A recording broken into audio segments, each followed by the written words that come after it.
अंतरिक्ष में इसरो ने एक और लंबी छलांग लगाई है। इसरो ने भारत का next generation navigation satellite launch कर दिया है, जिसके बाद अब सेना को दुश्मनों की स्थिति की सटीक जानकारी मिल सकेगी।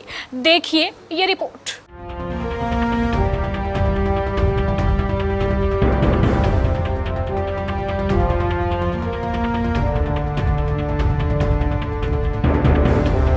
भारतीय अंतरिक्ष अनुसंधान संगठन को बड़ी कामयाबी मिली है। सोमवार सुबह 10:42 पर श्रीहरिकोटा से GSLV F-12 के जरिए NVS-01 सैटेलाइट को लॉन्च किया गया। ये दूसरी पीढ़ी का सैटेलाइट है जिसे भारत अपने नेविगेशन कॉन्स्टलेशन यानी कि NAVIC में शामिल करेगा। भारत दुनिया का एक लौता देश है जिसके पास regional satellite based navigation system है। पहली बार नेविगेशन सैटेलाइट को जियोसिंक्रोनस सैटेलाइट लॉन्च व्हीकल से लॉन्च किया गया। 2232 किलो वजनी सैटेलाइट NVS-01 पूरे कॉन्स्टलेशन में सबसे भारी है।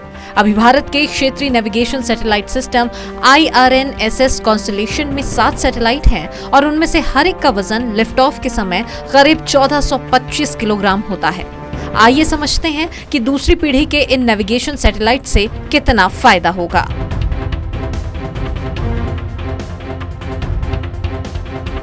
इसरो ने दूसरी पीढ़ी के ये सैटेलाइट्स देसी ग्लोबल पोजिशनिंग सिस्टम यानी कि GPS यानी NAVIC को बेहतर करने के लिए बनाए हैं। ये सैटेलाइट भारत और आसपास के करीब 1500 किलोमीटर के एरिया का रियल टाइम अपडेट देगा।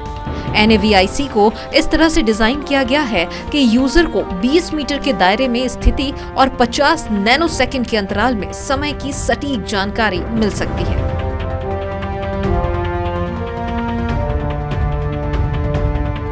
NVS सैटेलाइट में रुबिडियम एटॉमिक घड़ी लगी है। ये एक महत्वपूर्ण तकनीक है जो कुछ ही देशों के पास है। इसरो के अनुसार वैज्ञानिक पहली तारीख और स्थान के निर्धारण करने के लिए आयातित रुबिडियम परमाणु घड़ियों का इस्तेमाल करते थे। अब अहमदाबाद के अंतरिक्ष अनुप्रयोग केंद्र में रुबिडियम परमाणु घड़ियां बनती हैं। आपको बता दें कि 1999 में कारगिल वॉर के दौरान भारत सरकार ने घुसपैठ करने वाले पाकिस्तानी सैनिकों की पोजीशन जानने के लिए अमेरिका से मदद मांगी थी।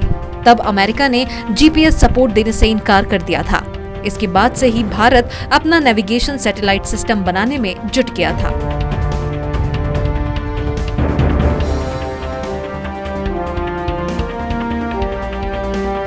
गौरतलब है कि दुनिया में 4 तरह के global satellite based navigation system हैं। अमेरिका का GPS, रूस का ग्लोनास, यूरोप का गैलीलियो और चीन का बायडू।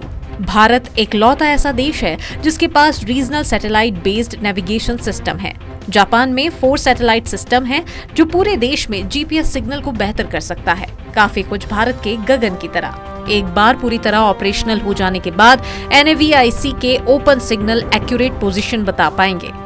NAVIC के सिग्नल 90 डिग्री के एंगल पर आते हैं। इससे घने इलाकों, जंगलों और पहाड़ों में मौजूद डिवाइस तक आसानी से सिग्नल पहुंचते हैं। इसकी तुलना में GPS सिग्नल करीब 20 मीटर तक एक्यूरेट पोजीशन बताते हैं।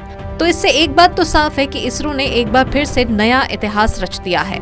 भारत देश के लिए निश्चित तौर पर ये एक बड़े गर्व का क्षण है। Bureau report, KBC news.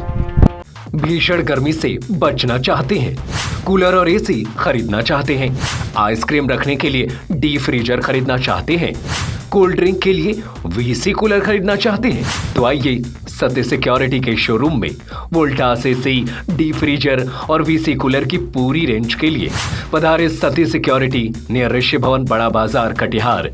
हमारा मोबाइल नंबर है 06452242573 9297979709।